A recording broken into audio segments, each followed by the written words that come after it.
دہشت گردی کے واقعات میں پاکستان کے اندر اضافہ ہوا ہے، جو کالعدم تحریک طالبان اس میں ملوث ہے، اس کے بارے میں بھی جو عاصم منیر ہیں،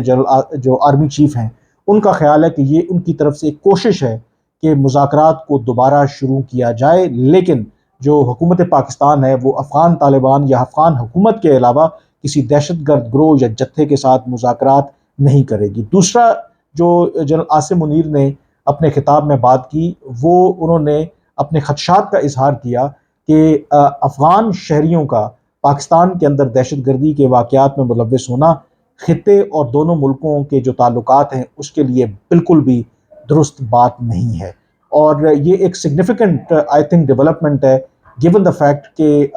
جو پاکستان کی توقعات تھیں افغان طالبان سے اس طرح سے پوری نہیں ہوئی۔ انفیکٹ افغان طالبان کا حوالہ دیتے ہوئے جنرل عاصم منیر نے یہ کہا کہ کیا احسان کا بدلہ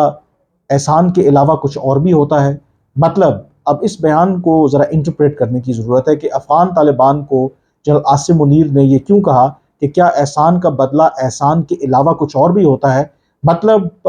وہ انڈائریکٹلی یہ ایڈمٹ کر رہے ہیں کہ آج اگر افغان طالبان اقتدار میں ہیں تو وہ پاکستان کی مرہون منت ہے۔ اگر پاکستان افغان طالبان کی سپورٹ نہ کرتا، خاص کر کے جب امریکی اور بین الاقوامی افواج 9/11 اٹیکس کے بعد یہاں پر آئے تھے، افغان طالبان کی حکومت کو چلتا کیا تھا، اگر پاکستان ان کو سپورٹ نہ کرتا افغان طالبان کو، تو شاید افغان طالبان کو شکست ہو جاتی اور آج وہ دوبارہ اقتدار میں نہیں آتے۔ تو جنرل عاصم منیر افغان طالبان کو یہ بھی ریمائنڈ کروا رہے ہیں کہ ہم نے جو آپ پر احسان کیا تھا، کیا اس کا بدلہ یہ ہے کہ آپ ٹی ٹی پی جیسے جو گروہ ہیں ان کو اپنے آپ پناہ دیں، ان کو آزادی سے وہاں پہ گھومنے دیں اور ان کو اجازت دیں کہ وہ پاکستان کے خلاف دہشت گردی کریں۔ اور انہوں نے یہ بھی کہا، جو ایک انڈیکیشن ہے کہ پاکستان اپنے مفادات کا تحفظ کرنا جانتا ہے اور اس کے لیے انہیں کوئی بھی قیمت ادا کرنا پڑی تو وہ بھی پاکستان ادا کرے گا۔ یہ بھی ایک انڈیکیشن ہے کہ اگر معاملات مذاکرات کے ذریعے یا افغان طالبان کوئی کارروائی نہیں کرتا ٹی ٹی پی کے خلاف، تو عین ممکن ہے کہ پاکستان پھر کوئی دوسرا رستہ اختیار کر رہے۔ اس سے پہلے وزیر خارجہ بلاول بھٹو زرداری نے اس بات کا اشارہ دیا تھا کہ پاکستان کے پاس تمام آپشنز موجود ہیں، اور اگر افغان طالبان کارروائی نہیں کرتے ٹی ٹی پی کے خلاف تو افغانستان کے اندر جا کر پاکستان کارروائی کر سکتا ہے، لیکن ساتھ ہی انہوں نے یہ کہا کہ یہ پاکستان کی پہلی ترجیح نہیں بلکہ لاسٹ آپشن ہوگا۔ لیکن جو حالات بتا رہے ہیں، لگتا یہی ہے کہ ہم آخری آپشن کی طرف بڑھتے جا رہے ہیں۔ جو افغان طالبان ہے، کم از کم یہ واضح ہے کہ وہ ٹی ٹی پی کے خلاف کوئی بھی کارروائی کرنے سے گریزاں ہیں۔ انفیکٹ حال ہی میں جو پاکستان کے خصوصی نمائندے ہیں امبیسڈر آصف درانی، انہوں نے جو 3 روزہ دورہ کیا افغانستان کا، وہاں پر ان کے جو اعلیٰ حکام ہیں افغان طالبان کے، جس میں ان کے ڈپٹی پرائم منسٹر ہیں، ان کے ایکٹنگ وزیر خارجہ ہیں، حقانی نیٹ ورک کے جو سربراہ ہیں سراج الدین حقانی اور وزیر داخلہ بھی ہیں، ان کے ساتھ جتنی بھی ملاقاتیں ہوئیں تو ان ملاقاتوں میں کوئی پازیٹیو آؤٹ کم نہیں نکلی، کیونکہ افغان طالبان نے ٹی ٹی پی کے خلاف کسی بھی طرح کی کارروائی کرنے سے انکار کیا، اور وہ اسی بات پر انحصار کرتے رہے کہ طاقت کے استعمال کے بجائے پاکستان کو چاہیے کہ وہ ٹی ٹی پی کے ساتھ مذاکرات کرے۔ اور پاکستان کے حکام بھی اب یہ کہتے ہیں کہ افغان طالبان سے یہ توقع کرنا کہ وہ ٹی ٹی پی کے خلاف کوئی کارروائی کریں گے، آئی تھنک یہ احمقوں کی جنت میں رہنے والی بات ہے، کیونکہ اب پاکستان کے حکام یہ کہتے ہیں کہ افغان طالبان اور ٹی ٹی پی کے درمیان کوئی فرق نہیں ہے، دے آر آئیڈیولوجیکل کزنز۔ تو یہ وہ جو تمام صورتحال ہے اور یہ سارے معاملات ہیں جس کی وجہ سے یہ پہلے بھی ہمارا موقف تھا، اور بہت سے جو کرٹکس تھے پاکستان کی افغان پالیسی پر بات کرتے تھے، وہ ہمیشہ یہی کہتے تھے کہ یہ جو ہم ایک اسٹریٹجک ڈیپتھ کہہ لیں یا ایک خاص گروہ کو اس کی پشت پناہی کر کے اگر ہم اپنے آبجیکٹیوز اچیو کرنا چاہتے ہیں تو at the end of the day یہ تمام جو چیزیں وہ بیک فائر کریں گی۔ آج وہ چیزیں ہمیں نظر آ رہی ہیں جس کی وجہ سے ہم نے افغان طالبان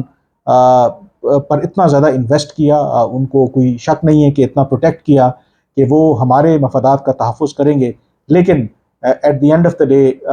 وہ پاکستان کے مفادات کا تحفظ کرنے کے بجائے ہمارے جو بڑا دشمن ہے ٹی ٹی پی، ان کو اور ان کی حمایت کر رہے ہیں۔ تو آج کا جو جنرل عاصم منیر کا بیان ہے، یہ ایک واضح اشارہ ہے کہ پاکستان کا جو موقف ہے اور جو پاکستان کی جو افغان پالیسی ہے اس میں تبدیلی بالکل وہ نظر آ رہی ہے، اور ایک بڑی کلیئر پالیسی ہے کہ ٹی ٹی پی کے ساتھ بے شک وہ جتنے مرضی حملے کرتے رہیں، اس نیت سے کرتے رہیں کہ پاکستان کی حکومت مجبور ہو ان کے ساتھ مذاکرات کرنے کے لیے، لیکن پاکستان جو ہے وہ ٹی ٹی پی کے ساتھ کسی بھی طرح کے مذاکرات نہیں کرے گا۔ اور جو حالات اور جو چیزیں اس وقت ڈیولپمنٹس ہو رہی ہیں، یو نیور نو کہ پاکستان خاموشی کے ساتھ across the border T T P کے جو ٹھکانے ہیں ان کے خلاف کارروائی بھی کرے، کیونکہ آج جنرل عاصم منیر نے واضح کیا کہ پاکستان کو کسی بھی قیمت پر کوئی بھی قیمت اگر چکانا پڑی تو اپنے جو سیکیورٹی انٹرسٹ ہیں ان کے تحفظ کے لیے وہ تمام جو اقدامات ہیں وہ اٹھائے گا۔ آج کی ویلاگ سے اتنا ہی، مجھے اجازت دیجیے، اللہ حافظ۔